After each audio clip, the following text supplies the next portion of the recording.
Sonnet is a poem of 14 lines arranged in iambic pentameter.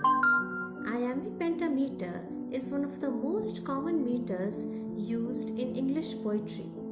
It comes from two words. It is made up of two words, iambic and pentameter. Iambic means an unstressed syllable followed by a stressed syllable, and pentameter means a line of 5 feet.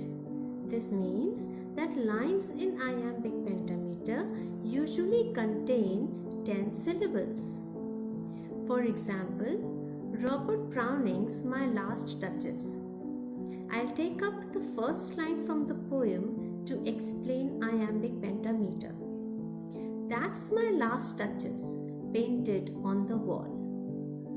In this particular line, the first syllable, that's, and the second syllable, my, this makes up 1 foot. That's my. Now the second foot is last and the. So that is the second foot. Now the third foot is chess and pain. Then the fourth foot is Ted and on. And the last foot is the and wall. So that's my is the first foot. Last the is the second foot. Then the third foot is chess pain. And the fourth foot is tid on. And the last foot is the wall.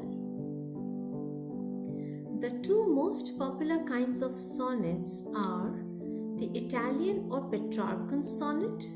Petrarchan sonnet is named after the Italian poet Petrarch, and the English or Shakespearean sonnet named after Shakespeare. What is the structure of a typical Italian sonnet? An Italian sonnet consists of two parts, octave and sestet.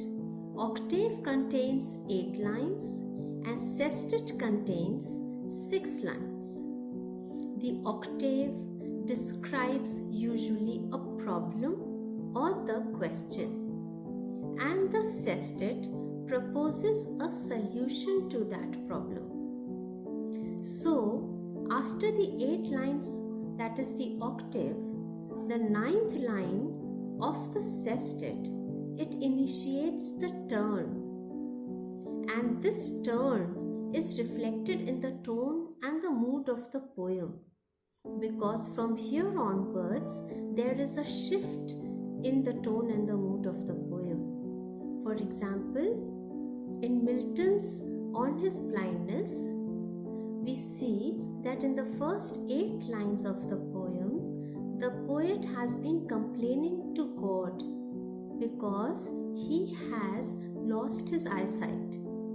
But then later on, in the sestet part of the poem, the poet comes up with a solution and with the realization that he should not be complaining to God, and that those who wait for God's favors or commands, they also serve God well.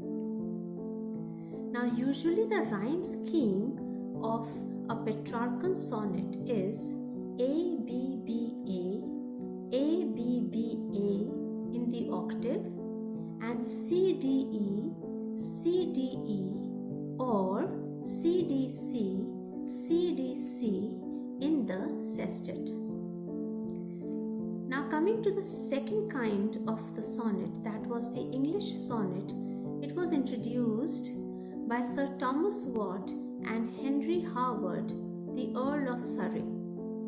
It is also famously known as Shakespearean sonnet because Shakespeare was a great practitioner of this sonnet.